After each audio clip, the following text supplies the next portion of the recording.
I never thought that one day I would fall into a situation like this. If someone had told me a similar story, I would have laughed it off and said it was just a wild fabrication. But now, sitting here in the middle of a dark room with only the sound of the ceiling fan whirring in the stuffy air, I know I can no longer deny it happened, and I let it happen. Perhaps it all started from the most ordinary days. At that time I was 23 years old, living with my father, a quiet and strict man, always busy. My life was simple, working part-time during the day, pondering street raps at night. Even though I was shy and unknown, everything changed when my father remarried. The first day I met my stepmother, I was stunned. She was young, gentle, completely different from what I had imagined. I tried to keep my distance, convincing myself that she was my father's wife, but every time she appeared with her graceful figure and warm voice, I felt a strange feeling creeping up inside me. I avoided her gaze, tried to ignore her, but couldn't stop thinking about her. And then that fateful day came. I remember very clearly the time before everything changed. My life was simple, even boring. My father was a tough guy, always teaching me to be responsible, strong, and independent. He was not the type to show his emotions, but I knew he cared about me in his own way. From a young age I had a passion for music. Not the luxurious symphonies or popular songs on the radio, but self-written raps, melodies that came from the beat of my heart. But I wasn't like the confident rappers you see online, or in the lively freestyle battles. I was shy. I dared to stand on the street corner with a small speaker and an old microphone, mumbling the lyrics I spent every night writing. There were days when I felt invisible, nights when I just held a pen and wrote down the chaotic thoughts in my head, hoping that one day, someone would actually listen to me.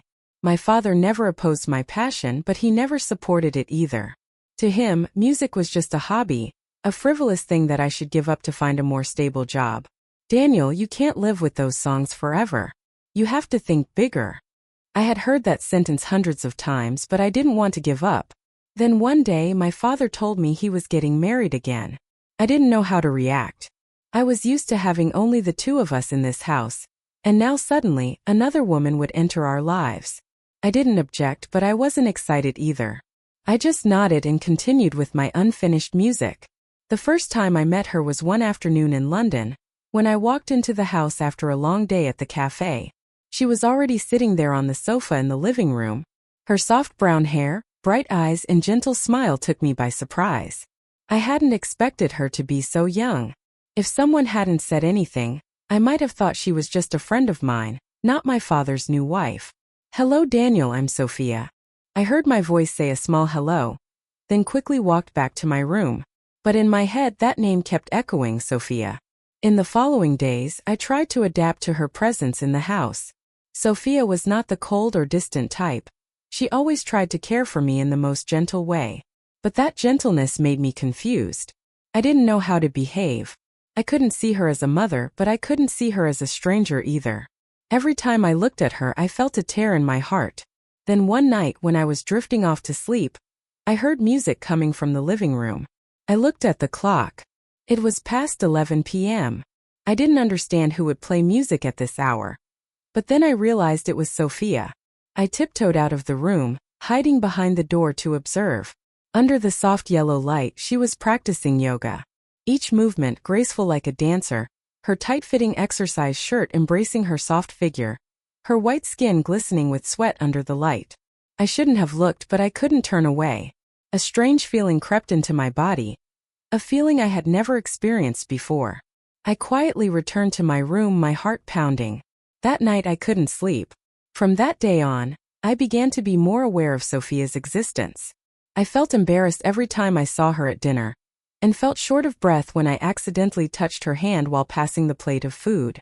I tried to reassure myself that it was all just my imagination, but the more I tried to deny it, the more I felt drawn to her presence.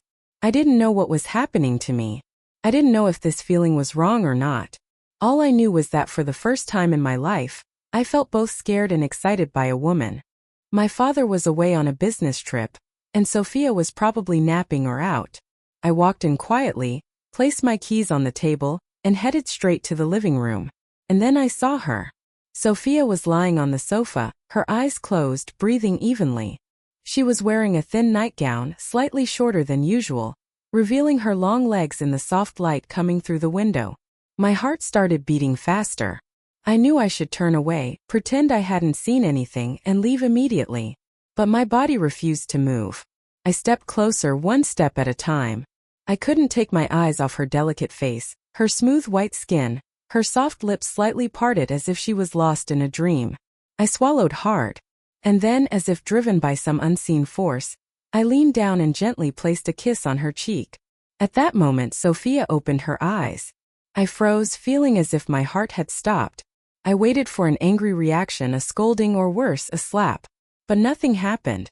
She simply looked at me, her gaze deep, as if trying to search for something within me. And then, something I would never forget happened. She smiled. That smile was like a silent whisper. A secret only we understood. I didn't know what it meant, but I knew one thing. The boundary between us had been erased and I could never go back. After that afternoon, everything between Sophia and me changed. I wasn't sure if it was just my imagination, but the way she looked at me felt different. During meals, every time I glanced at her, I would catch her looking at me too. A look that wasn't hurried, not avoiding, but also not clear enough for me to be certain. I wasn't the only one who felt confused anymore. One afternoon, while I was sitting in my room, I heard a knock on the door. My heart pounded when I realized it was Sophia. "Daniel, can I come in?" That made me freeze. I didn't answer, but she opened the door and stepped inside. Sophia was wearing a simple silk dress, her hair falling loosely over her shoulders. Still the same gentle expression, but there was something about the way she stood before me that made me feel as if the distance between us was fading away. "Do you want anything to eat tonight?" A simple question, but her voice sounded different. I didn't know how to respond, so I just nodded, trying my best not to let my eyes drift to the bare shoulder peeking out from under the soft fabric. Sophia didn't say anything else. She stood there for a few more seconds as if waiting for me to say something, but I remained silent.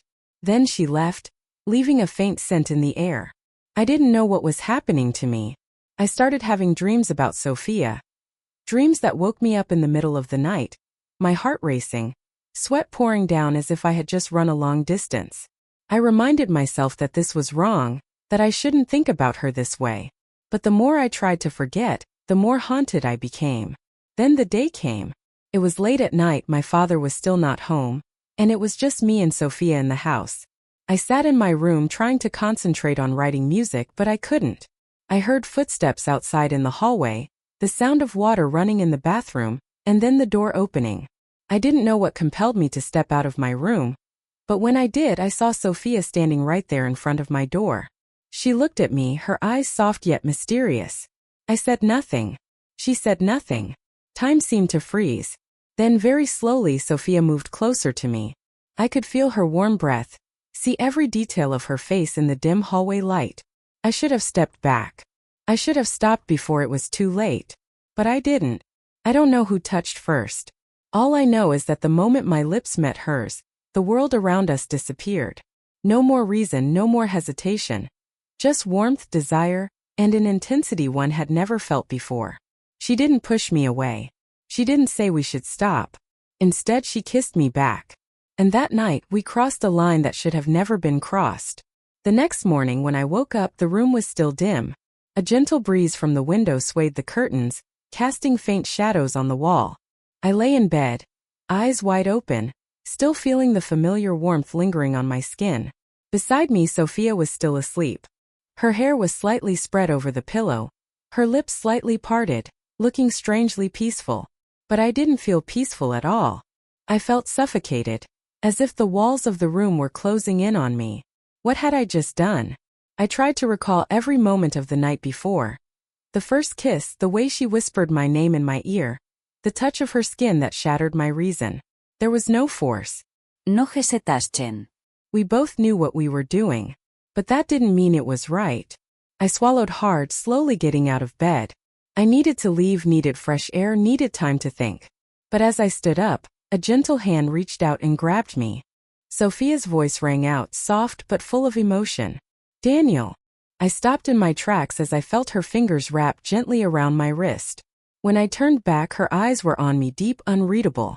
I had no idea what she was thinking.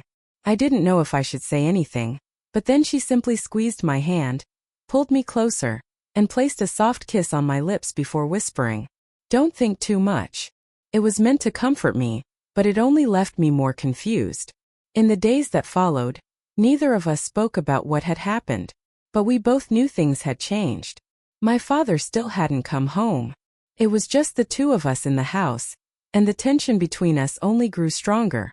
The fleeting touches, the stolen glances, the moments when I walked into the kitchen and found Sophia already there, standing still, watching me with eyes I couldn't decipher. We should have stopped, but we didn't. I don't know if it was desire or addiction, but I couldn't stop. And I knew Sophia couldn't either. But then the fear set in. One afternoon when I came home, I found Sophia standing in the kitchen, a steaming cup of coffee in her hands. She looked normal, gentle as ever, but as I stepped closer, I noticed her hands were trembling slightly. "What's wrong?" I asked. Sophia didn't answer right away. She placed her coffee on the table, took a deep breath, and looked at me. "I met someone today. Someone who knows your father." I froze. "He said he saw us together a few times. He asked why your father wasn't with us." Sophia paused, biting her lower lip. "I think we should be more careful." A chill ran down my spine. This was what I had always feared, that one day someone would notice. That our looks, our gestures, the way we acted around each other would no longer go unnoticed. I nodded. "You're right. We need to be more careful." But deep down I knew, no matter how much we tried, once a secret was formed, it was only a matter of time before it was revealed. I started growing anxious whenever my father's acquaintances visited.